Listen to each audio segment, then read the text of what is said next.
Everyone. Basic rules of English grammar का ये मेरा पार्ट नंबर 12 है और इससे पहले हम प्रोनाउन टॉपिक शुरू कर चुके हैं जिसमें हमने उनके 6 टाइप्स तो पढ़ लिए हैं। आज हम पढ़ेंगे 7th टॉपिक, इस 7th type of pronoun relative pronoun. Relative pronoun जो कि नेम से ही समझ में आ रहा है, रिलेशन बताने वाला। जो क्या बताएगा? रिलेशन। किसी दो सेंटेंस का आपस में रिलेशन बताता है और उन्हें ही ऐसे प्रोनाउन जब दो सेंटेंस को जोड़कर एक कर देते हैं और उनसे उसका दूसरे सेंटेंस का फर्स्ट सेंटेंस से कोई रिलेशन बताता है जोड़ने के बाद, तो वो प्रोनाउन वहाँ पर रिलेटिव प्रोनाउंस कहलाते हैं। जैसे आई saw a man, he was a doctor, जो क्या था? डॉक्टर था। अब ये दो सेंटेंस है, इन दो सेंटेंसेस को यदि मुझे जोड़ना है तो मैं यहाँ पर एक रिलेटिव प्रोनाउन लगाकर आई saw a man who was a doctor, जो क्या था?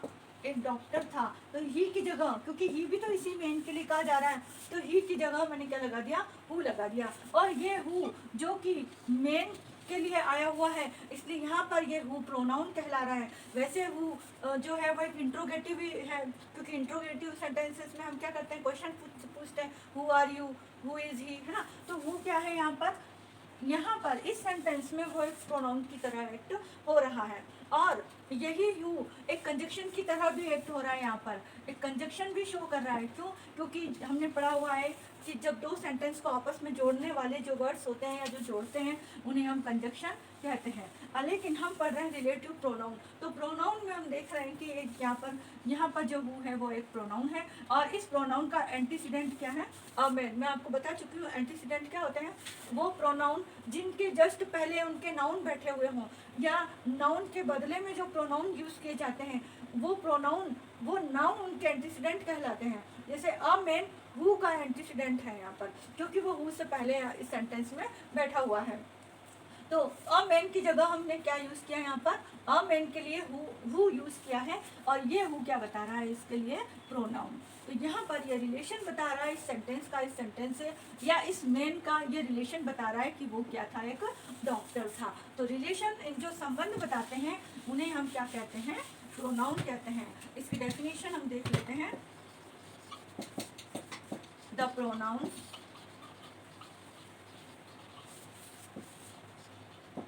which relate one sentence to another sentence, जो कि एक सेंटेंस का दूसरे सेंटेंस के साथ रिलेशन बताते हैं या उसको रिलेट करते हैं।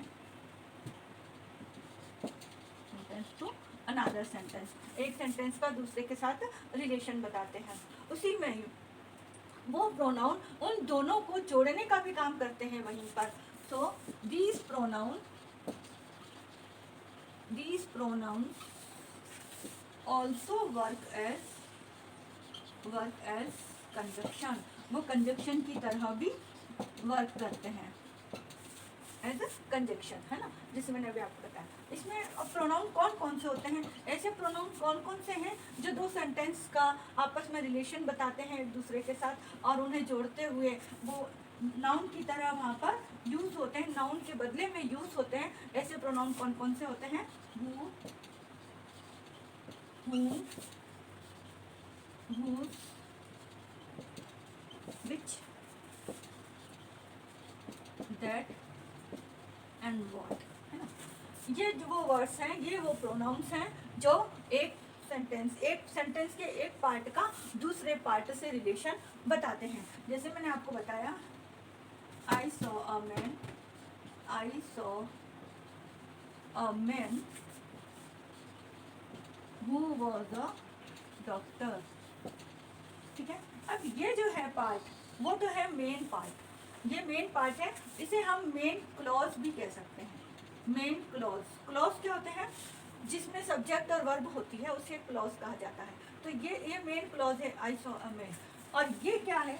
सबऑर्डिनेट क्लॉज है, सबऑर्डिनेट क्लॉज, क्योंकि ये जो क्लॉज है वो इस मेन क्लॉज पर डिपेंड है। जैसे इसको हटा दिया और मैंने कहा हु वॉज द डॉक्टर, जो कि एक डॉक्टर था, तो उसके पहले क्या है ये पता नहीं है ना, तो ये जो सबऑर्डिनेट क्लॉज है, ये सबऑर्डिनेट क्लॉज इस मेन क्लॉज पर डिपेंड करता है। अब इस सबऑर्डिनेट क्लॉज को ही हम रिलेटिव क्लॉज भी कह सकते हैं। रिलेटिव, इस सबऑर्डिनेट क्लॉज को हम क्या कहेंगे, रिलेटिव क्लॉज, क्योंकि वो ये जो रिलेटिव क्लॉज है वो इसके साथ इसका संबंध बता रहा है, ये सेंटेंस है ना। तो इस तरह से ये सेंटेंसेस में एक पार्ट का दूसरे पार्ट से संबंध बताते हैं, उन्हें हम रिलेटिव प्रोनाउन कहते हैं। अब इनको हम इनके वर्क की कि कहाँ पर हु यूज होगा, कहाँ पर हुम यूज होगा, किस सेंटेंस में हुज लगेगा, कहाँ पर विच, दैट और व्हाट का यूज होगा, इनको हम देखने के लिए पहले हम इन्हें डिफरेंट कैटेगरीज में डिवाइड कर लेते हैं। रिलेटिव प्रोनाउन को हम डिफरेंट कैटेगरीज में उनके वर्क के अकॉर्डिंग डिवाइड कर लेते हैं। सबसे पहले हम उन्हें डिवाइड करते हैं टू पार्ट्स में। टू पार्ट्स में हम उन्हें डिवाइड करेंगे। फर्स्ट फॉर पर्सन, जब पर्सन के लिए यूज हो, और सेकंड फॉर थिंग्स, जब वो थिंग्स के लिए यूज हो, है ना। यहाँ लिविंग के लिए, for living and non living हम नहीं लिख सकते। लिविंग इसलिए नहीं लिख सकते क्योंकि लिविंग में यहाँ पर एनिमल्स और प्लांट्स भी आ जाते हैं साइंस की लैंग्वेज में देखा जाए तो वहाँ प्लांट्स, लेकिन हम यहाँ पर प्लांट्स को पर्सन के रूप में नहीं ले सकते हैं। और कुछ हमारे एनिमल्स हैं, लोअर एनिमल्स को भी हम पर्सन के रूप में नहीं ले सकते हैं, उन्हें हमें थिंग में ही, इंग्लिश ग्रामर में थिंग्स में ही लेना पड़ेगा। इसलिए हम उन्हें इन रिलेटिव प्रोनाउंस को टू मेन कैटेगरीज में डिवाइड करते हैं, for person and for things. अब पर्सन को भी हम थ्री पार्ट्स में डिवाइड करेंगे कि यदि वो प्रोनाउन सब्जेक्ट के फॉर्म में है तो वो नॉमिनेटिव केस का जो प्रोनाउन होगा वो अलग होगा। यदि वहाँ पर वो प्रोनाउन ऑब्जेक्ट के फॉर्म में है तो ऑब्जेक्टिव केस का जो प्रोनाउन होगा वो अलग होगा। और यदि वहाँ पर प्रोनाउन पजेसिव या पोजेशन शो कर रहा है तो वो जो पजेसिव केस में आएगा उसका प्रोनाउन अलग होगा। नॉमिनेटिव केस का प्रोनाउन होता है हु, ऑब्जेक्टिव केस का होता है हु, और पजेसिव केस का होता है हुज। पजेसिव केस का हुज।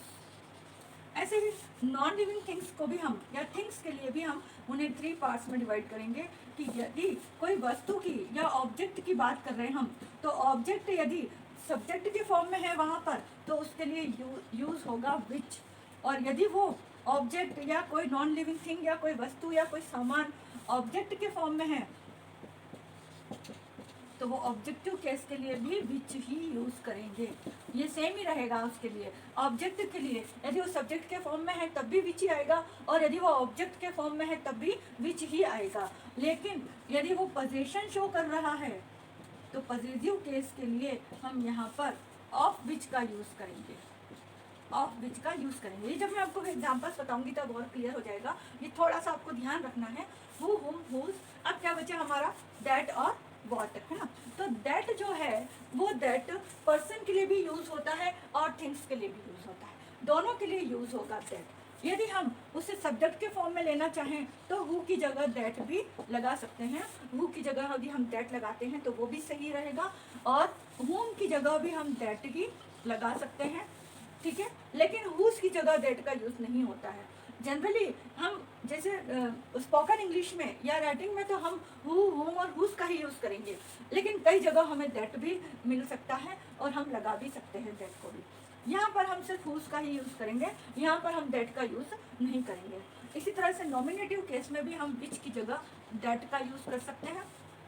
ऑब्जेक्टिव केस में भी विच की जगह हम दैट का यूज कर सकते हैं, लेकिन पॉजिटिव केस में हम दैट का यूज नहीं कर सकते। दोनों पॉजिटिव केस में आप ध्यान रखना, चाहे वो पर्सन के लिए हो चाहे वो थिंग्स के लिए हो, पॉजिटिव केस आ जाते हैं दोनों, तो वहाँ पर आप दैट का यूज नहीं कर सकते हो। बाकी ये दैट का यूज आप पर्सन के नॉमिनेटिव केस में भी कर सकते हो, पर्सन के ऑब्जेक्टिव केस में भी कर सकते हो।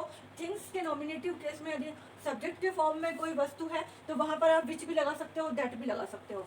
और यदि कोई प्रोनाउन ऑब्जेक्ट फॉर्म में है तो वहाँ पर आप विच भी लगा सकते हो और दैट भी लगा सकते हो। ये आपको थोड़ा सा ध्यान रखना है। अब मैंने आपको बताया था कि कब, इससे पहले वाली मैंने वीडियोस में आपको बता रखा है कि जब भी हम प्रोनाउन के टाइप्स पढ़ें तो हमें प्रोनाउन के 4 मेन बातों का ध्यान रखना है। पहला है हमारा नंबर, दूसरा है हमारा जेंडर, तीसरा है हमारा पर्सन, और चौथा है केस।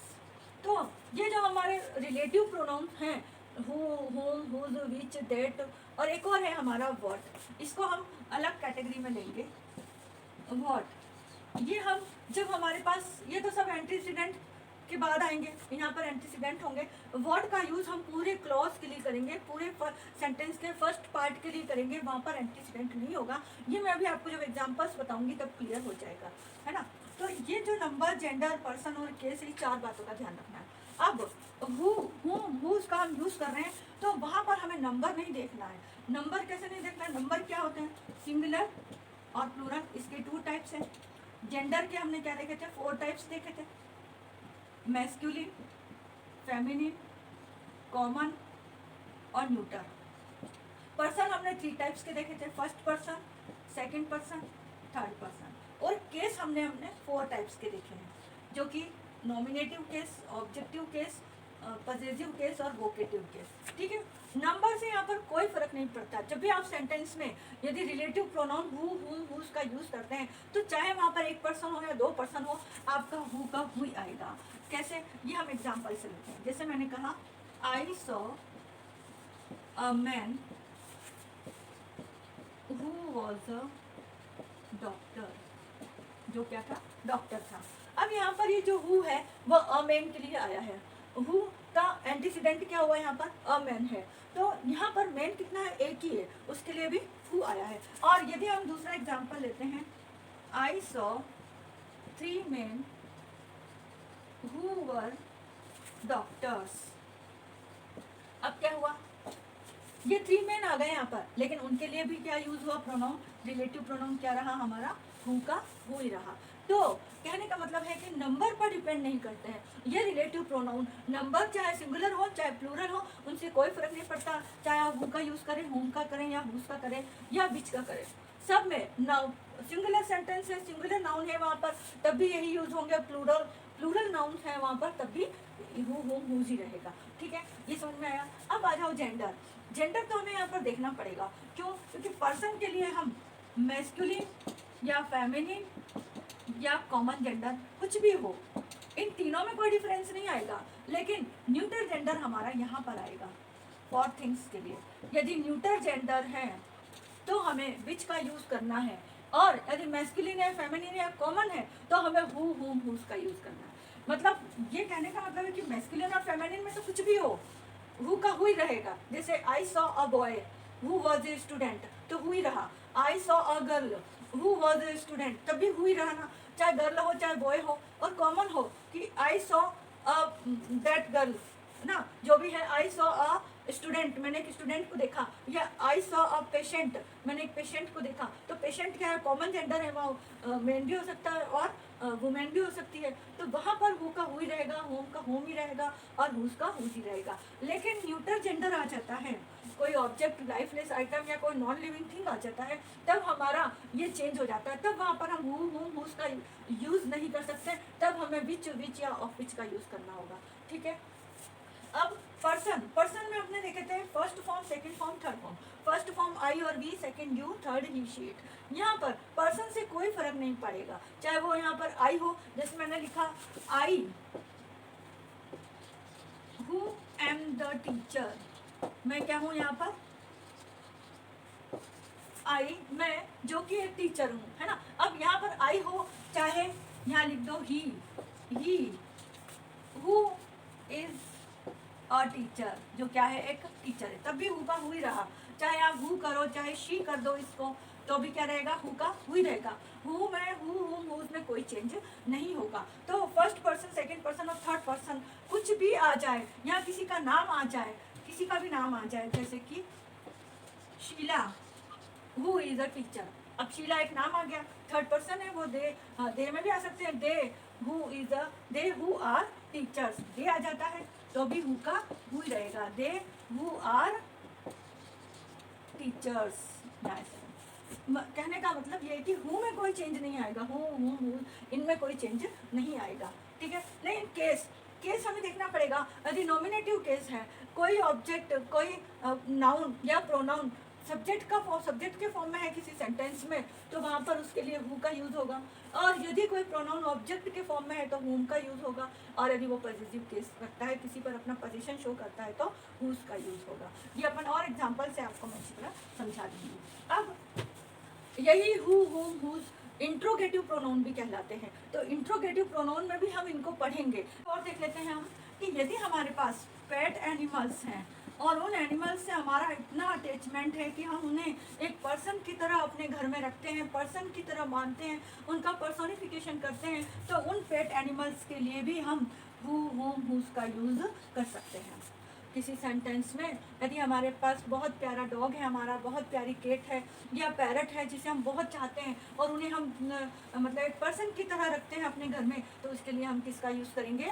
हु, हुम और हुज का यूज़ कर सकते हैं। लेकिन ऐसे एनिमल, कुछ एनिमल्स या सारे animals, lower animals, mainly lower animals जैसे स्नेक है जिन्हें हम बिल्कुल पसंद नहीं करते हैं, ऐसे जानवर हैं जो हम नहीं पालते हैं, उन एनिमल्स के लिए हम विच ऑफ विच का यूज़ करेंगे। ठीक है, ये जब सेंटेंस में आएंगे तब आप ध्यान रखना कि पेट एनिमल्स हैं तो वो हु, हुम, हुज ले सकते हैं और दूसरे एनिमल्स हैं तो विच लेंगे। ठीक है, अब यहाँ पर हम कुछ एग्जाम्पल्स बताना चाहूँगी मैं आपको, कुछ एग्जाम्पल से हम इन्हें एक्सप्लेन करेंगे।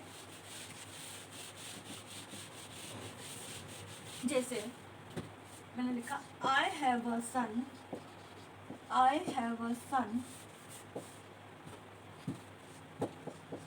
he is 20 years old, जो क्या है? 20 years old है। अब ये दो सेंटेंसेस हैं, I have a son, मेरा एक सन है और वो 20 years old है, 20 साल का है। इसे मैं यदि रिलेटिव प्रोनाउन से इसको संबंध बताते हैं तो हम इसमें क्या लिख सकते हैं? I have a son who is 20 years old, जो क्या है? 20 years old। अब ये जो हु है वो किसकी जगह आया है? इस ही की जगह आया, और ये ही यहाँ पर क्या है? सब्जेक्ट है, इसलिए यहाँ पर हु आएगा। और क्योंकि मैंने पढ़ा अभी कि सब्जेक्टिव फॉर्म में हम किसको लेते हैं? हु को लेते हैं। ठीक है, अब यदि एक और सेंटेंस हम लेते हैं, I have a son, I love him very much, I love him very much। ठीक है, मैंने लिखा है यहाँ पर I have a son, मेरा एक बेटा है, I love him, मैं उसे लव करती हूँ बहुत, है ना। ठीक, अब इसको मुझे रिलेटिव प्रोनाउन ऐड करना है, यहाँ पर रिलेटिव प्रोनाउन से एक्सप्लेन करना है। तो I have a son, किसके लिए कह रही हूँ मैं? सन के लिए। whom, जिसे I love वेरी मच, जिसे मैं बहुत चाहती हूँ। अब यहाँ पर होम क्यों आया, हु क्यों नहीं आया? क्योंकि मैंने लिखा है सन के लिए, ना कि मेरे लिए। मेरे लिए मैंने होम नहीं लिखा है। यहाँ पर क्या, ये सब्जेक्ट है और ये ऑब्जेक्ट है। यहाँ पर ये सब्जेक्ट है और ये ऑब्जेक्ट है। और जब मैं ऑब्जेक्ट के लिए लिख रही हूँ होम आई लव, ऑब्जेक्ट है, यहाँ भी सन के लिए बात की जा रही है। मैं और ये सन दोनों जगह क्या है? ऑब्जेक्ट फॉर्म में है। इसलिए जिसके लिए ऑब्जेक्ट फॉर्म के लिए यदि हम प्रोनाउन यूज़ करते हैं तो वहाँ पर होम लिखा जाता है, हु नहीं लिखा जाता। ये समझ में आया? एक और एग्जांपल हम लेते हैं हुज के लिए, है ना। जैसे मैंने लिखा ही हैज़ अ फ्रेंड, उसका एक फ्रेंड है। His friends father is a minister। तो उसका एक फ्रेंड है और उसके फ्रेंड के फादर एक मिनिस्टर है। ठीक है ना। अब इसको हमें यहाँ पर क्योंकि पोजीशन शो करना है, यहाँ पर आ गया ये पॉजिटिव फॉर्म। पॉजिटिव फॉर्म मैंने आपको पढ़ा चुके हैं, एपोस्ट्रोफ एस लगकर फ्रेंड्स के पिताजी, है ना। तो अब हमें पॉजिटिव फॉर्म में किसका यूज़ होता है? whose का यूज़ होता है। तो अब हम इस सेंटेंस को लिखेंगे he has a friend, उसका एक फ्रेंड है। फ्रेंड तो यहाँ आ गया। whose father, अब ये पोजीशन यहाँ पर whose के फॉर्म में आ गया क्योंकि ये रिलेटिव प्रोनाउन है ना। whose father is a minister, उसके पापा, उसके फादर क्या है? एक मिनिस्टर है। तो ये whose क्या बता रहा है? इस पोजीशन को शो कर रहा है कि उसके फ्रेंड के पिताजी, उसके फ्रेंड के पिताजी, किसके पिताजी? फ्रेंड के पापा। ठीक है ना। तो whose father, यहाँ पर किसका यूज होगा? whose का होगा। यहाँ पर हु का यूज क्यों नहीं होगा? क्योंकि यहाँ पर पोजीशन शो हो रहा है। हु और हुम का यूज बिल्कुल नहीं होगा, पोजीशन है तो हुज का यूज होगा। ठीक है, ये तो हो गए हमारे हु, हुम, हुज, जो किसी पर्सन के लिए थे। हमने किसी पर्सन के लिए यूज किया था और इस पर्सन के लिए मैंने आपको बताया था दैट का भी यूज हो सकता है। तो हम यहाँ पर हु की जगह दैट का यूज भी कर सकते हैं। कैसे? I have a son, that is 20 years old, जो कि 20 ईयर्स ओल्ड है। अच्छा देखो, यहाँ पर भी हु का मतलब आ रहा है जो, ठीक है, हिंदी में मीनिंग क्या आ रहा है, जो। मेरा एक बेटा है जो 20 ईयर्स का है, ठीक है ना। और दैट का भी यूज कर सकते हो, I have a son that is 20 years old. दूसरा एग्जाम्पल है, I have a son whom I love very much. मेरा एक बेटा है जिसे, तो होम का मतलब यहाँ पर क्या हो जाता है, जिसे, जिसे मैं बहुत चाहती हूँ। अब जिसे होम क्रिया गया, यहाँ पर भी आप दैट का यूज कर सकते हो। इंग्लिश राइटिंग में, ग्रामर में दैट का यूज यहाँ पर किया जा सकता है। जनरली हम हु और होम का ही यूज करते हैं, ठीक है। दैट का यूज के लिए और भी कई तरीके हैं, जैसे जहाँ पर एनिमल्स आ जाए वहाँ पर हम दैट का यूज बिल्कुल करेंगे। लेकिन मैंने अभी आपको बताया कि पेट एनिमल्स है तो और होम का भी यूज कर सकते हैं, और नहीं करना चाहो तो वहाँ पर आप दैट का यूज भी कर सकते हो। लेकिन हुज में आपको दैट का यूज बिल्कुल नहीं करना है, यहाँ पर तो हुज का हुज ही रहेगा। यहाँ पर अब हम देखेंगे फॉर नॉन लिविंग थिंग्स के एग्जाम्पल, ठीक है। जैसे मैंने लिखा I have a house. House क्या है, मेरे पास एक घर है। It is well ventilated. It is well ventilated. मेरे पास एक घर है जो कि वेल वेंटिलेटेड, मतलब बहुत हवादार है ना। इट इज, अब इट की जगह यदि मुझे यूज करना है इसमें प्रोनाउन, रिलेटिव प्रोनाउन का यूज करना है यहाँ पर, तो हम क्या बनाएंगे, आई have a house which is well ventilated, जो क्या है, बहुत, जो कि, यहाँ पर भी इसका मीनिंग क्या हुआ, जो। अच्छा, हुज का मतलब क्या हुआ, जिसका या जिसके, जिसका, जिसके, जिसकी, ठीक है ना। अब अंतर आ गया है, जो, जिसे, जिसका, ठीक है। यहाँ पर आई हैव अ हाउस, मेरे पास एक घर है, जो कि, यहाँ पर भी जो आएगा इसका, जो कि वेल वेंटिलेटेड है। दूसरा हम ले लेते हैं, ये तो है यहाँ पर सब्जेक्ट, ये विच जो है वो यहाँ पर किस फॉर्म में आ रहा है, सब्जेक्ट के फॉर्म में आ रहा है ना, क्योंकि इट की जगह हमने विच का यूज किया है, और ये इट यहाँ पर क्या है, सब्जेक्ट है। इसलिए सब्जेक्ट होने पर यहाँ पर भी ये जो विच है वो सब्जेक्ट फॉर्म में है। अब मैंने आपको बताया था कि विच ऑब्जेक्ट के फॉर्म में भी आता है, मतलब कि ऑब्जेक्ट की जगह भी हम विच ही रखेंगे।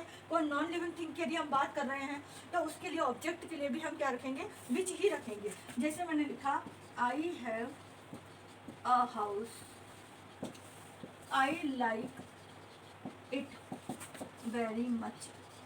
मेरे पास एक घर है और मैं इसे बहुत पसंद करती हूँ। अब यहाँ पर सब्जेक्ट क्या है, मैं हूँ, न कि हाउस, ठीक है ना। यहाँ पर ऑब्जेक्ट क्या है, हाउस है, ये सब्जेक्ट है और ये ऑब्जेक्ट है। अब यहाँ पर हाउस ऑब्जेक्ट हो गया है, और इस ऑब्जेक्ट की जगह, इस इट की जगह हम भी विच का ही यूज करेंगे, लेकिन वो विच वहाँ पर ऑब्जेक्ट होगा, ना कि सब्जेक्ट। जैसे अब मैंने इसको बनाया, आई have a house which I like very much, ठीक है।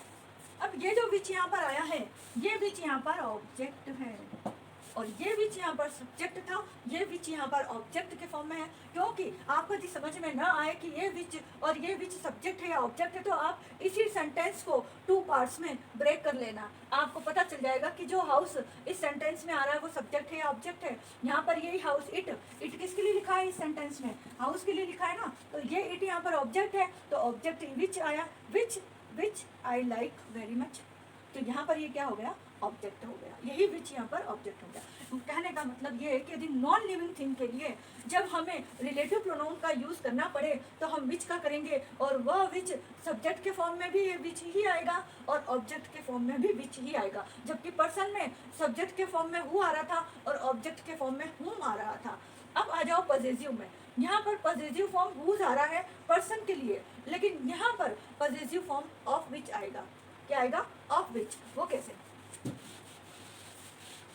जैसे मैंने लिखा I have a house, sorry, I have a house, its rooms are well ventilated. इसके कमरे क्या है, अब हाउस के कमरों की बात हो रही है, हाउस की बात नहीं हो रही है। हाउस के कमरों की बात हो रही है, तो यहाँ पर इट्स क्या बता रहा है, पॉसेसिव प्रोनाउन बता रहा है यहाँ पर कि यहाँ पॉसेसिव एडजेक्टिव है, सॉरी है ये इट्स क्या है यहाँ पर पॉसेसिव एडजेक्टिव है। लेकिन इसके कमरे, किसके, हाउस के कमरे, ये नाउन आ गया ना, कमरे क्या है, नाउन है, और नाउन के पहले जो लगता है वो एडजेक्टिव है। लेकिन एडजेक्टिव कौन सा है, पॉसेसिव, क्योंकि वो पोजीशन बता रहा है, इस पर अपना अधिकार बता रहा है कि इसके कमरे। अब इसके कमरे कैसे हैं, वेल वेंटिलेटेड है। अब यहीं पर यदि मुझे पॉसेसिव प्रोनाउन का यूज करना है तो इसी सेंटेंस को हम क्या बनाएंगे, आई have a house, the rooms of which, अब मैंने क्या किया, इसके कमरे, किसके, इस हाउस के कमरे, ठीक है ना, द रूम्स ऑफ विच किसके, इट्स के लिए आ रहा है यहाँ पर, ऑफ विच मतलब हाउस के लिए आ रहा है, of which are well ventilated, क्योंकि ये ऑफ विच यहाँ पर पोजीशन शो कर रहा है, इसके कमरे इसके अधिकार में है, हाउस के अधिकार में है, हाउस के कमरे, तो हाउस के कमरे के लिए हमने यहाँ पर किसका यूज किया, ऑफ विच का यूज किया है। इसलिए यहाँ पर थिंग्स के लिए जो पॉसेसिव फॉर्म यूज होगा वो ऑफ विच यूज होगा। ये आ गया आपको समझ में सारे। अच्छा, अब मैंने आपको बताया कि हु की जगह दैट लग सकता है, होम की जगह भी दैट लग सकता है, हुज में दैट नहीं लगेगा। अब विच है ना, इस विच की जगह भी हम दैट लिख सकते हैं। कैसे, I have a house that is well ventilated, ये सेंटेंस भी सही है, इसमें और इसमें कुछ भी रॉन्ग नहीं है, आप दैट भी लिख सकते हो यहाँ पर। ऐसे ही I have a house which I like very much, ये जो विच यहाँ पर ऑब्जेक्ट है उसकी जगह भी हम दैट लिख सकते हैं। I have a house that I like very much, ये भी सही है, इसमें भी कोई गलत नहीं है, ठीक है। अब यहाँ जो मैंने लिखा ऑफ विच, यहाँ आप दैट नहीं लिख सकते, दैट का यूज बिल्कुल नहीं कर सकते। ऑफ विच है तो ऑफ विच ही रहेगा, आप ऐसा नहीं लिख सकते I have a house the rooms of that are well ventilated, ये नहीं लिख सकते, ठीक है ना। ये समझ में आ गया, दैट और विच और हु होम। इनके हम कुछ और एग्जांपल्स देख लेते हैं ताकि आप लोगों के दिमाग में अच्छी तरह से बैठ जाए। यहाँ पर वो एग्जांपल्स लिखे हैं जिनमें हमें रिलेटिव प्रोनाउंस का यूज़ करना है। ये एग्जांपल्स मैंने 2 सेंटेंसेस में लिखे हैं और इन 2 सेंटेंसेस को आपको रिलेटिव प्रोनाउन से ही कनेक्ट करना है। लेकिन ये मैंने सारे आपको पर्सन्स के लिए ही दे रखे हैं, तो इनमें आपको सिर्फ हु, हुम और हुज का यूज़ करना है। आगे वाले एग्जांपल्स में मैं थिंग्स के लिए, नॉन लिविंग थिंग्स के लिए दूंगी, अभी ये सिर्फ पर्सन्स के लिए है। तो यहाँ पर हमें ये देखना है कि कहाँ पर हु आएगा, कहाँ पर हुम आएगा और कहाँ पर हुज आएगा, ठीक है। अब देखो, सबसे फर्स्ट एग्जांपल है अपना, the man reported about the murder, man ने मर्डर की रिपोर्ट की, ही हैड रेड हेयर, उसके रेड हेयर हैं, तो उसके रेड हेयर थे, मतलब वो आदमी जिसने मर्डर की रिपोर्ट की उसके रेड हेयर थे, ठीक है। अब हमें इससे रिलेटिव प्रोनाउन क्या रखेंगे हम, तो हमें देखना है कि जो सेंटेंस जिससे हमें इसको कनेक्ट करना है उसमें सब्जेक्ट क्या है, सब्जेक्ट क्या है, सब्जेक्ट ही है, ठीक है। सब्जेक्ट यहाँ पर ही है, ये वर्ब है हेड और ये ऑब्जेक्ट है, ठीक है ना। सब्जेक्ट यहाँ पर ही है और ही किसके लिए आ रहा है, इस मैन के लिए आ रहा है, इसका एंटीसीडेंट यहाँ पर क्या है, द मैन है, द मैन के लिए आ रहा है। तो यहाँ पर जो ही है वो किस प्लेस पर बैठा है, सब्जेक्ट प्लेस पर। तो सब्जेक्ट के लिए मैंने आपको क्या बताया था, किसका यूज करते हैं हम, हु का यूज करते हैं। सब्जेक्ट के लिए हम किसका यूज करते हैं, हु का यूज करते हैं, इसलिए इसे हु से ही कनेक्ट किया जा सकता है।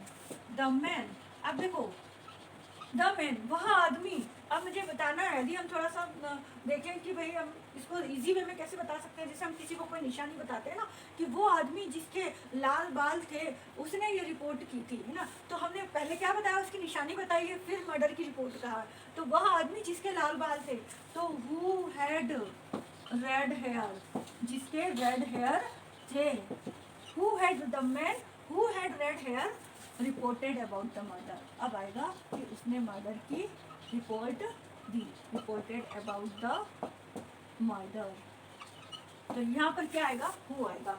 हुम क्यों नहीं आएगा, हुम इसलिए नहीं आएगा क्योंकि हम ही के लिए हु लिख रहे हैं यहाँ पर, और ये ही किसके लिए, द मैन के लिए है, तो द मैन के लिए ही लगाया हुआ है और ही के लिए हु लिख रहे हैं, तो ही यहाँ पर सब्जेक्ट प्लेस पर है, इसलिए यहाँ पर भी नॉमिनेटिव प्लेस आएगा हु। ऐसा समझ में। अब हम सेकेंड एग्जाम्पल देखते हैं, दिस इज द मैन, यह मैन है, दे गिव हिम मनी, उन्होंने इसे पैसे दिए, उन्होंने कोई और है, उन लोगों ने इसे पैसे दिए।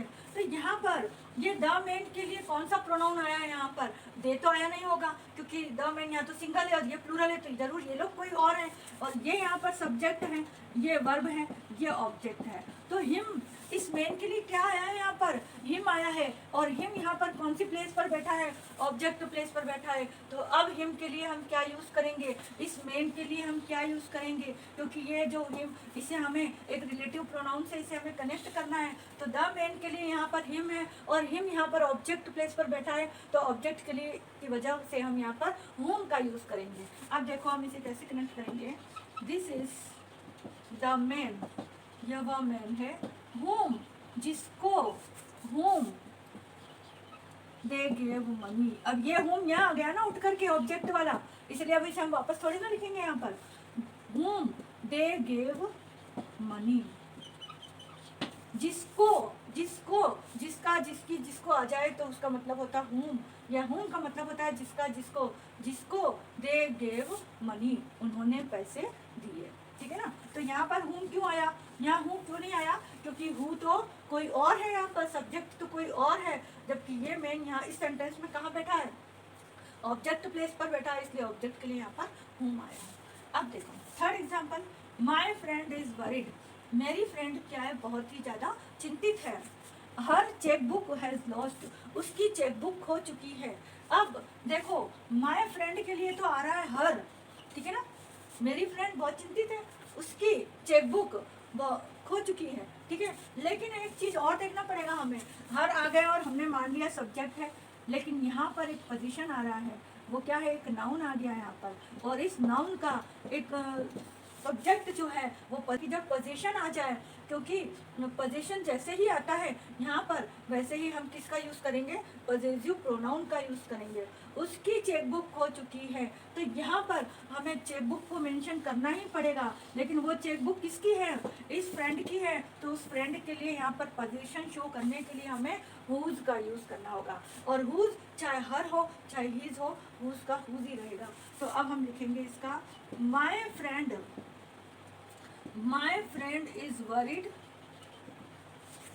whose चेकबुक, जिसकी चेकबुक खो चुकी है, हैज लॉस्ट, जिसकी चेकबुक खो चुकी है। तो अब आप तीनों में थोड़ा सा डिफरेंस देख लेना कि यहाँ पर whose के बाद एक नाउन आना जरूरी है, क्योंकि पोजीशन में हमने देखा था कि पोजीशन तो जब हम पॉजिटिव नाउन या प्रोनाउन का यूज़ करते हैं तो उसके बाद एक नाउन आना जरूरी होता है। जैसे मोहन्स बाइक, राहुल्स कार, तो राहुल एक खुद नाउन है और नाउन के बाद खुद एक और नाउन आया हुआ है, और यहाँ पर हर चेकबुक ये प्रो कर रहा है और उसके बाद फिर एक नाउन आया है, तो इसके लिए हमने यहाँ पर फिर एक प्रोनाउन का यूज़ किया है जो कि रिलेटिव प्रोनाउन कहला रहा है, और इस प्रोनाउन के बाद फिर एक नाउन आया हुआ है, तो इसलिए यहाँ पर किसका यूज़ होगा, whose का यूज़ होगा। क्योंकि यदि हम कहते हैं my friend is worried who chequebook, तो हु कोई पर्सन तो है नहीं जो कि खो गया हो, है ना, तो यहाँ पर हु और हुम नहीं आएगा, हुम हुज उसकी पोजीशन को शो कर रहा है कि उसकी चेकबुक खो चुकी है। अब आ जाओ fourth example, that was the beggar, वह बेगर है जो है, शी मेट हिम यस्टरडे, वह उससे कल मिली थी, वह कल बेगर से मिली थी। तो अब मुझे बताओ इस सेंटेंस में द बेगर है, और इस द बेगर के लिए यहाँ पर कौन सा प्रोनाउन आएगा, क्या शी आएगा या हिम आएगा, तो ऑब्वियसली हिम आएगा, क्योंकि वो शी तो कोई और है, थर्ड पर्सन है जो इससे मिली थी, तो द बेगर के लिए यहाँ हिम आ रहा है, और हिम यहाँ पर ऑब्जेक्ट प्लेस पर बैठा है, जबकि शी यहाँ पर सब्जेक्ट प्लेस पर है और मेट वर्ब है। तो ऑब्जेक्ट प्लेस पर होने की वजह से हम इस बेगर के लिए यहाँ पर किसका यूज़ करेंगे, whom का यूज़ करेंगे। अब हम लिखेंगे that was the beggar, that was the beggar whom, जिससे, whom, अब ये हिम की जगह होम लिख दिया है तो हिम नहीं लिखेंगे हम वापस, whom she met yesterday, जिससे वह कल मिली थी। That was the beggar whom she met yesterday, जिससे वह कल मिली थी, तो इसलिए यहाँ पर होम आया। मेरे ख्याल से आपको क्लियर हो रहा होगा। Mister Sunil is my neighbour, mister Sunil मेरे पड़ोसी हैं, ही इज अ प्लेयर, वह एक प्लेयर है। अब बताओ मिस्टर सुनील के लिए यहाँ पर कौन सा वर्ड आया है, ही आया है, और ही यहाँ पर कौन से प्लेस पर बैठा है, सब्जेक्ट प्लस, और ये वर्ब और ये ऑब्जेक्ट हो गया आपका। तो सुनील के लिए यहाँ पर क्या आया है, ही आया है, और ही सब्जेक्ट पर होने की वजह से इस ही के लिए हम किसका यूज़ करेंगे, हु का यूज़ करेंगे। तो अब हमारा सेंटेंस हो जाएगा mister Sunil is my neighbour, या हम ऐसा भी कह सकते हैं इसको, मिस्टर सुनील हु, उसी के लिए बताना है ना हमें, who is a player is my neighbour, जो क्या है, मेरा नेबर है। मिस्टर सुनील जो कि एक प्लेयर है, जो कि एक प्लेयर है, वह मेरा नेबर है। दैट इज द वॉचमैन, यह वह वॉचमैन है, वह watchman. His carelessness called fire, उसकी लापरवाही से क्या हुआ, आग लगी। अब देखो ये वॉचमैन आ रहा है यहाँ पर, मेन वर्ड क्या है, द वॉचमैन, और द वॉचमैन के लिए यहाँ पर क्या आ रहा है, हिज आ रहा है, लेकिन हिज के बाद जस्ट वर्ब नहीं आ रही है, क्या आ रहा है, एक नाउन आ रहा है। और ये नाउन एब्स्ट्रैक्ट नाउन है ना, केयरलेसनेस एक एब्स्ट्रैक्ट नाउन है, और इस नाउन के जस्ट पहले जो वर्ड आता है वो एडजेक्टिव होता है। तो यहाँ पर ये एडजेक्टिव और ये नाउन है, इसका पोजीशन शो हो रहा है, हिज केयरलेसनेस, उसकी लापरवाही, मतलब ये उसका एक पोजीशन शो कर रहा है कि इसके अधिकार में उसकी लापरवाही। और जब भी हम कोई पोजीशन शो हो जाता है तो वहाँ पर हम किसका यूज़ करते हैं, हुज का यूज़ करते हैं। तो यहाँ पर क्या जाएगा, that is the watchman whose carelessness, जिसकी यहाँ पर इसके लिए क्या जाएगा, हुज केयरलेसनेस कॉस्ट फायर। ठीक है, तो कहाँ पर यूज हु का यूज करना है, कहाँ पर हुम का करना है, और कहाँ पर हुज का करना है। तीन मेन बातें आप ध्यान रख लो। जब इसके लिए ही शी इट यहाँ पर दिया हो और वो सब्जेक्ट प्लेस पर हो तो हु का करना है, यदि वही ये ऑब्जेक्ट प्लेस पर बैठा हो तो हुम का यूज करना है, और यदि यही इसके लिए कोई पोजीशन शो हो रहा हो, जैसे यहाँ पर ये जो मेरी फ्रेंड है उसकी क्या खो गई है, हर चेकबुक, तो इस दोनों को देखना पड़ेगा कि सेंटेंस में नाउन है और वो नाउन इसका पोजीशन शो हो रहा है कि उसकी कोई चीज़ है, तो वहाँ पर हमें वो उसका यूज़ करना है, हर चेकबुक, हिज केयरलेसनेस। ठीक है ना, ऐसे और भी सेंटेंस हम देखेंगे। ये हमारे वो एग्जाम्पल्स हैं जो नॉन लिविंग थिंग्स के लिए लिखे हैं। रिलेटिव प्रोनाउन उनके लिए, नॉन लिविंग थिंग्स के लिए विच या ऑफ विच का यूज़ होता है। ये विच यदि कोई ऑब्जेक्ट जिसका रिलेटिव क्लॉज हमें देखना है, और रिलेटिव क्लॉज में ये तो है मेन क्लॉज और ये relative clause, main clause relative clause.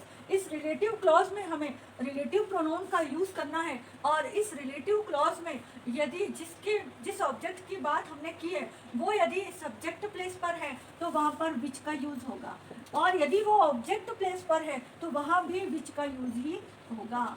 और यदि उसका कोई पोजीशन शो हो रहा है, वहाँ पर उस ऑब्जेक्ट की कोई चीज़ वहाँ पर बताई जा रही है, कोई भी नॉन लिविंग थिंग है, उस नॉन लिविंग थिंग की कोई बात, कोई चीज़, कोई वस्तु उसके बारे में बताया जा रहा है, तो वहाँ पर ऑफ विच का यूज़ होगा। ठीक है, तो अब मैंने आपको ये भी बता रखा है कि सब्जेक्ट और ऑब्जेक्ट में जहाँ विच आ रहा है वहाँ दैट भी लग सकता है, तो दैट को आपको अलग से करने की जरूरत नहीं है। यहाँ पर विच के लिए भी आप दैट लगा सकते हो, यहाँ पर भी आप दैट लगा सकते हो, सिर्फ ऑफ विच में आपको दैट नहीं लगाना है। ठीक है, अब हम फर्स्ट एग्जाम्पल लेते हैं। आई सॉ अ बुक, मैंने एक बुक देखी।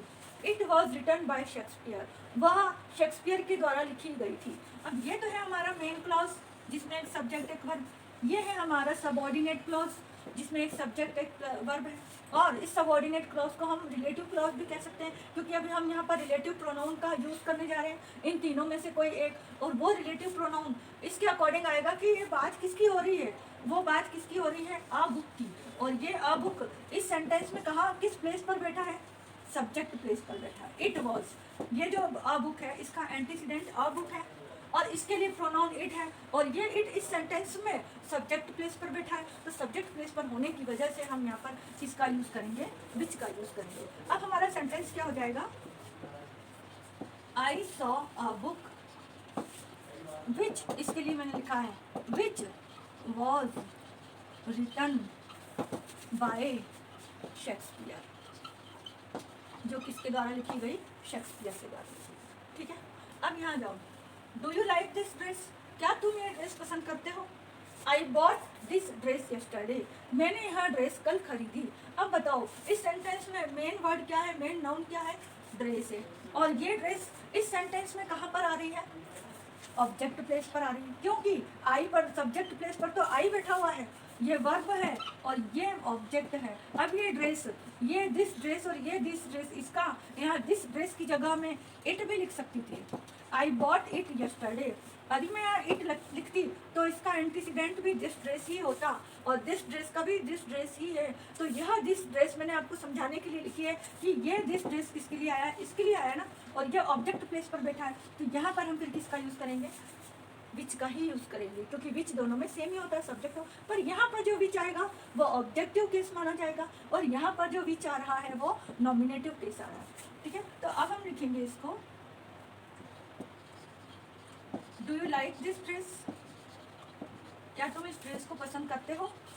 विच जिसके लिए, इस ड्रेस के लिए, विच इसके लिए लिखा है मैंने, विच आई बॉट जिसे मैंने खरीदी, यस्टरडे जिसे मैंने कल खरीदी। अब यहाँ पर है दिस ड्रेस के लिए विच आ गया, तो अब हमें इसको वापस यहाँ लिखने की जरूरत नहीं है, विच आई बॉट यस्टरडे। ठीक है, थर्ड एग्जाम्पल हम लेते हैं, इट इज़ माई टेबल, यह मेरी टेबल है, its cover is very beautiful, इसका कवर बहुत सुंदर है। अब देखो आप, टेबल की बात हो रही है क्या यहाँ पर, टेबल की बात नहीं हो रही, टेबल के कवर की बात हो रही है। तो टेबल का पोजीशन शो हो रहा है यहाँ पर, टेबल की खुद की बात नहीं हो रही, टेबल के कवर की, क्योंकि यहाँ पर ये इट्स तो इसी के लिए बता रहा है, ये जो इट्स है वो तो टेबल के लिए ही बता रहा है, लेकिन जस्ट इसके बाद नाउन नहीं है, सॉरी वर्ब नहीं है, उसके बाद एक नाउन आ गया है और ये नाउन इसका पोजीशन शो कर रहा है, वर्ब बाद में आई है। तो ये यहाँ पर ये एडजेक्टिव हुआ, ये इट्स एडजेक्टिव हुआ और इसके लिए नाउन आ गया। नाउन ये टेबल का एक पार्ट है, उसका पोजीशन है कि टेबल का कवर, तो एक पॉजिटिव केस में आ गया। अब पॉजिटिव केस में हम किसका यूज़ करते हैं, ऑफ विच का यूज़ करते हैं। तो इसे हम कैसे यूज़ करेंगे, it is my table, it is my table. ठीक है, कवर ऑफ विच, अब क्या करेंगे हम, कवर किसकी कवर, टेबल की कवर, यहाँ पर कवर ऑफ विच, पहले कवर लिखेंगे, कवर ऑफ विच, इट्स की जगह हमने क्या कर दिया, अब ऑफ विच का यूज़ कर दिया। ये इट्स के लिए टेबल आ रहा था ना, तो इट्स की जगह हम किसका यूज़ करेंगे, अब ऑफ विच का, cover of which is very beautiful. ठीक है, अब देखेंगे third fourth example, the machine was repaired bye mechanic, machine किसके द्वारा रिपेयर की गई, मैकेनिक के द्वारा रिपेयर की गई। इट इज़ वेरी ओल्ड, यह बहुत ओल्ड है। ठीक है ना, तो इट किसके लिए आ रहा है, द मशीन के लिए, क्योंकि मशीन ये तो है जो बहुत पुरानी है। तो the machine was repaired bye mechanic, it is very old, और ये सब्जेक्ट प्लेस पर बैठा है, तो सब्जेक्ट के लिए हम विच का ही यूज़ करेंगे और ये विच यहाँ पर आएगा, the machine which is very old, ये हम पहले भी लिख सकते हैं, the machine which is very old, जो कि बहुत पुरानी है, ये नॉमिनेटिव केस का विच है, ये वाला सब्जेक्ट वाला, was repaired bye mechanic, repaired bye mechanic. ठीक है, दैट आयरन अलमीरा वॉज वेरी एक्सपेंसिव, वह आयरन अलमीरा बहुत महंगी थी, एक लोहे की अलमीरा है जो बहुत महंगी थी। दे डोनेटेड इट, उन्होंने इसे दान कर दी। अब बताओ मुझे, इसमें मेन वर्ड क्या है, हमारा मेन नाउन आयरन अलमीरा, और आयरन अलमीरा के लिए यहाँ पर कौन सा वर्ड यूज़ किया गया है, दे या इट, दे तो आएगा नहीं क्योंकि दे तो पर्सन के लिए आता है, तो क्या आएगा, इट आएगा अलमीरा के लिए। और ये इट इस सेंटेंस में कौन सी प्लेस पर बैठा हुआ है, ऑब्जेक्ट प्लेस पर, ये सब्जेक्ट, ये वर्ब और ये ऑब्जेक्ट। तो ऑब्जेक्ट के लिए हम फिर किसका यूज़ करेंगे, इस विच का यूज़ करेंगे, मतलब सब्जेक्ट के लिए भी विच और ऑब्जेक्ट के लिए भी विच। तो अब हम क्या लिखेंगे, दैट आयरन अलमीरा, दैट आयरन अलमीरा वॉज वेरी एक्सपेंसिव, या इसको पहले लिखो, विच वॉज दैट आयरन अलमीरा विच डोनेटेड, विच दे डोनेटेड, जिन्होंने उसे क्या कर दी, डोनेट कर दी, विच दे डोनेटेड वॉज वेरी एक्सपेंसिव, बहुत महंगी थी, एक्सपेंसिव। ठीक है, शी बॉट अ नेकलेस, उसने एक नेकलेस खरीदा, इट्स डायमंड्स, उसके डायमंड्स, इट्स किसके लिए आ रहा है, नेकलेस के लिए, उसके डायमंड्स, उसमें जितने भी डायमंड्स लगे हुए थे, आर नॉट रियल, असली नहीं थे। अब देखो, इट्स के लिए तो आ रहा है, इट्स आ रहा है नेकलेस के लिए, इट्स नेकलेस के लिए आ रहा है, लेकिन उसका एक पोजीशन यहाँ शो हो रहा है क्योंकि ये इट्स एडजेक्टिव के रूप में काम कर रहा है, क्योंकि यहाँ पर एक नाउन आ गया है। और ये नाउन किसके लिए है? नेकलेस में। नेकलेस के डायमंड्स आया है यहाँ पर, तो ये जो डायमंड्स है वो इस नेकलेस के पोजीशन में है, नेकलेस के अधिकार में है, तो यहाँ पर पॉजिटिव प्रोनाउन आएगा। तो अब हम क्या, हमारा सेंटेंस क्या हो जाएगा? She bought a necklace diamonds of विच। अब हमको वो जो पोजीशन है ना, जो नाउन है, उसे हमें पहले लिखना है। नेकलेस डायमंड्स ऑफ विच, जिसके diamonds of which are not real नहीं है, आर नॉट रियल। तो ये ऑफ विच यहाँ पर क्या शो कर रहा है? पोजीशन शो कर रहा है, पॉजिटिव केस में आ रहा है। यहाँ तक समझ में आ गया होगा सबको मेरे ख्याल से। और यहाँ पर आप दैट का यूज़ भी कर सकते हो, यहाँ विच की जगह दैट लिख सकते हो।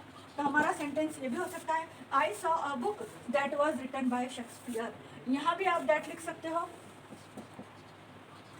Do you like this dress that I bought yesterday, है ना, यहाँ पर भी हम ये कह सकते हैं। अब ये क्वेश्चन मार्क लग जाएगा पूरा।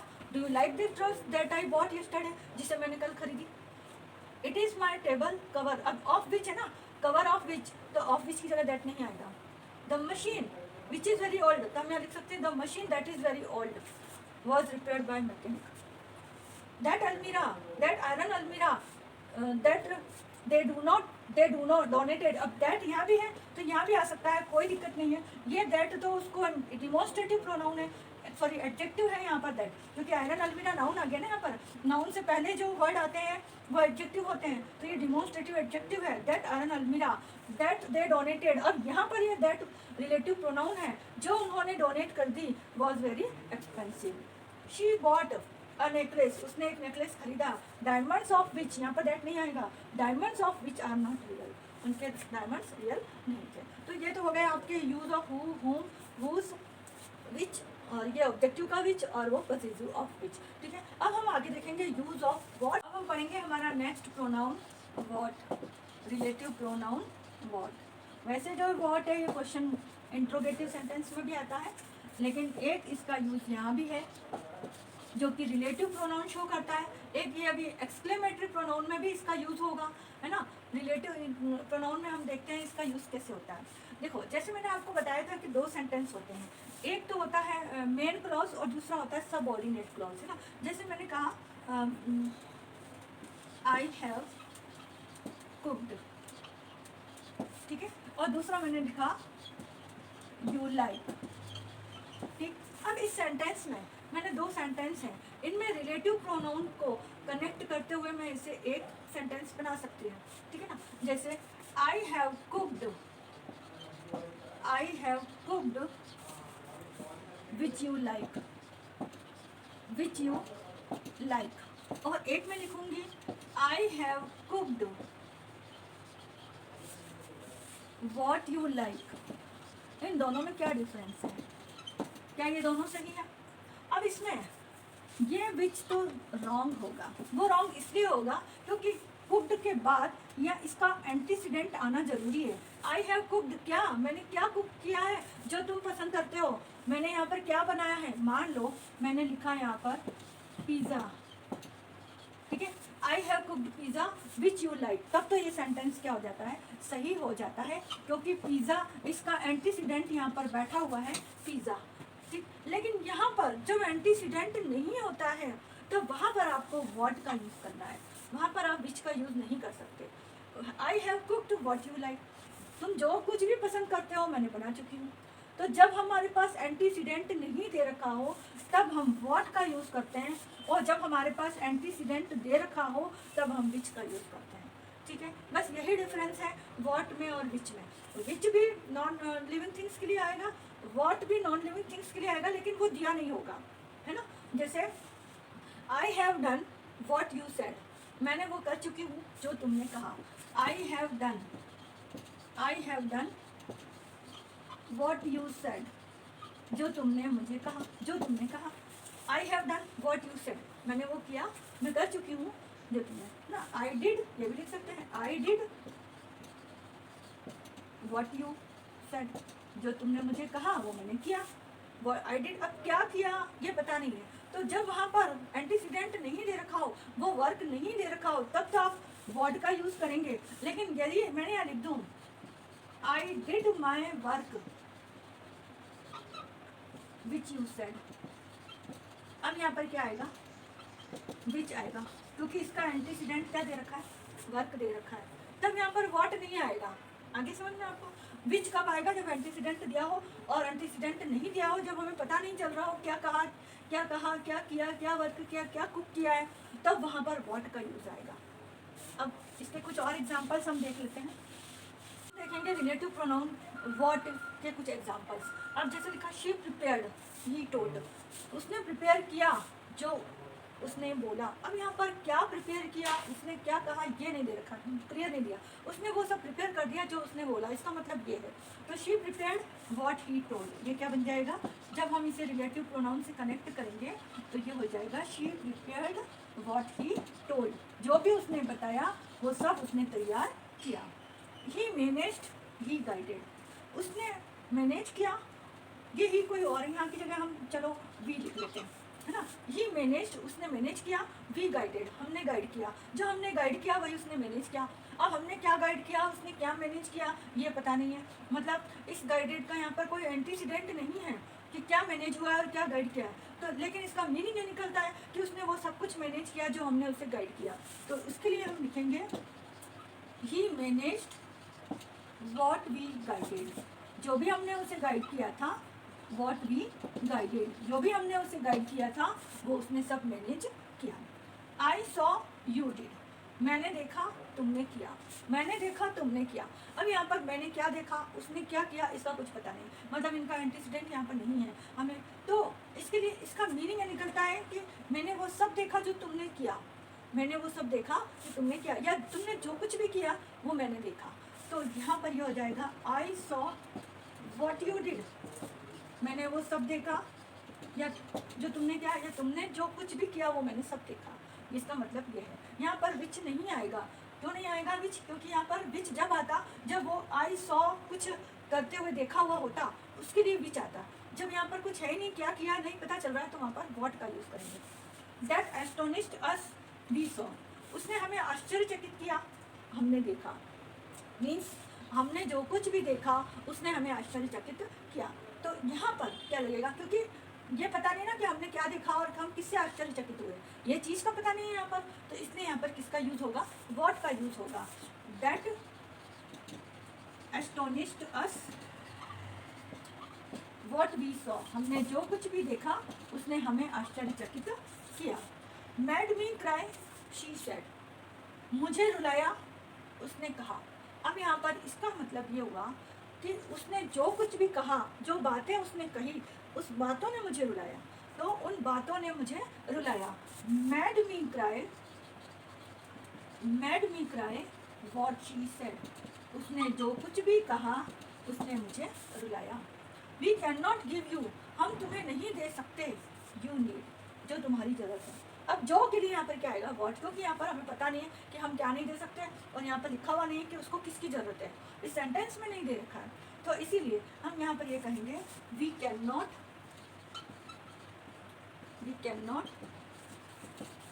Give you what you need, जिसकी तुम्हें ज़रूरत है। ये समझ में आ गया आपको? व्हाट का यूज़ कहाँ करेंगे, जब हमें कोई चीज़ का पक्का पता ना हो, जब यहाँ पर एंटीसीडेंट ना दे रखा हो, तब हम व्हाट का यूज़ करेंगे। और विच का, जब वहाँ पर कोई चीज़, जैसे she prepared Maggi which he told, तब विच आएगा, मैगी दे रखा हुआ होता तब विच आता, लेकिन मैगी नहीं दिया है तो व्हाट आएगा। ठीक है, अब हम देखेंगे रिलेटिव प्रोनाउन का एक और इम्पोर्टेंट टॉपिक। मैंने अभी आपको बताया था विच का यूज़ हम कब करते हैं, जब एक तो एंटीसीडेंट नॉन लिविंग थिंग हो, दूसरा सब्जेक्टिव और ऑब्जेक्टिव दोनों में उसका यूज़ करते हैं, जब non living thing subject place पर हो और ऑब्जेक्ट प्लेस पर हो, जिसके लिए हम विच का यूज़ कर रहे हैं ना। लेकिन विच का एक और इम्पॉर्टेंट रोल है यहाँ पर रिलेटिव प्रोनाउन में। Which is used to refer a whole clause पूरे क्लॉज के लिए भी विच का यूज़ किया जाता है। क्लॉज क्या होते हैं, जो मैंने आपको बताया था, जिसमें एक सब्जेक्ट और एक वर्ब होती है, ठीक है ना। पूरे होल क्लॉज के लिए भी विच का यूज़ किया जाता है। जैसे she said she is hard worker, उसने कहा कि वह एक मेहनती है, वह बहुत मेहनती है। She is hard worker, which is not true, यह ट्रू नहीं है। अब क्या ट्रू नहीं है, क्या सही नहीं है? क्या वो शी सही नहीं है, गर्ल सही नहीं है, या हार्ड वर्कर सही नहीं है? नहीं, ऐसा नहीं। यहाँ पर ये पूरा क्लॉज ही सही नहीं है, ये पूरे क्लॉज के लिए विच आ रहा है। ये विच इस पूरे क्लॉज के लिए आ रहा है, पूरी बात के लिए आ रहा है कि उसने कहा कि वह हार्ड वर्कर है, लेकिन ये बात तो सही नहीं है। तो जो उसने कहा कि वह हार्ड वर्कर है, पूरी बात के लिए विच का यूज हो रहा है, मीन्स इस पूरे क्लॉज के लिए विच यूज हो रहा है, ठीक है ना। जैसे हम और एग्जांपल ले लेते हैं, the dogs are barking, dogs were कर देते, dogs were barking whole the night, पूरी रात कुत्ते भौंक रहे थे, पूरी रात कुत्ते भौंक रहे थे। ये एक बात है, जैसे मैंने किसी को कहा कि पूरी रात कुत्ते भौंक रहे थे, विच डिस्टर्ब्ड मी टू मच, इस बात ने मुझे बहुत डिस्टर्ब किया। विच डिस्टर्ब्ड मी टू मच, किसने डिस्टर्ब किया? इस पूरी बात ने, केवल डॉग्स ने डिस्टर्ब किया नहीं, या उनके भौंकने ने डिस्टर्ब किया नहीं, पूरी बात ने कि पूरी रात ही डॉग्स कुत्ते भौंक रहे थे, इस पूरी बात ने मुझे डिस्टर्ब किया। तो ये विच जो है वो ये इस पूरी बात के लिए आया है। और एग्जाम्पल देख लेते हैं हम, जैसे she ran away with her boyfriend, वह अपने बॉयफ्रेंड के साथ भाग गई। यह एक बात है, ठीक है ना। एक शी रैन, एक पूरा क्लॉज है, she ran away with her boyfriend, which made her parents angry, इस पूरी बात ने क्या किया? उसके पेरेंट्स को एंग्री किया। केवल गर्ल ने एंग्री नहीं किया, केवल बॉयफ्रेंड ने एंग्री नहीं किया, ये पूरी बात जो हुई है कि वो उसके साथ भाग गई, ये पूरी बात ने उसे उसके पेरेंट्स को एंग्री किया। तो ये जो विच है वो होल क्लॉज के लिए आया हुआ है, पूरे क्लॉज के लिए आया हुआ है, केवल एक एंटीसीडेंट के लिए नहीं आया है। इससे पहले हम विच का यूज देख रहे थे कि उसके पहले जो एंटीसीडेंट होते हैं उनके लिए विच, जैसे शी प्रिपेयर्ड मैगी, उसने मैगी बनाई विच आई लाइक, जो मुझे पसंद है। तो मैगी वहाँ पर विच के लिए क्या हो गया? एंटीसीडेंट हो गया। लेकिन वहाँ पर तो सिर्फ मैगी ही एंटीसीडेंट है, या मैगी के लिए ही विच आया केवल। यहाँ पर जो विच आया है वो पूरे सेंटेंस के लिए, इस पूरे क्लॉज के लिए आया है। ठीक, एक और एग्जाम्पल हम देख लेते हैं। We had to sleep without fan, हमें बिना फैन के सोना पड़ा। Which made us most uncomfortable, या विच मेड अस अनकंफर्टेबल, जिसने हमें क्या किया? अनकंफर्टेबल किया, जिसने हमें अनकंफर्टेबल किया। अब किसने अनकंफर्टेबल किया हमें? कि हमें बिना फैन के सोना पड़ा, इस पूरी इवेंट, इस पूरी घटना ने हमें अनकंफर्टेबल किया है। तो ये जो विच है वो पूरी इस बात के लिए आया हुआ है, ठीक है ना। तो यहाँ पर ये विच का यूज़ हम एक पूरे क्लॉज के लिए देख रहे हैं, जो पूरे क्लॉज के लिए यूज़ हुआ है, ना कि एक एंटीसीडेंट के लिए, ठीक है। तो यहाँ पर ये मेरा टॉपिक आज खत्म होता है। नेक्स्ट पार्ट में हम पढ़ेंगे नेक्स्ट टाइप, ठीक।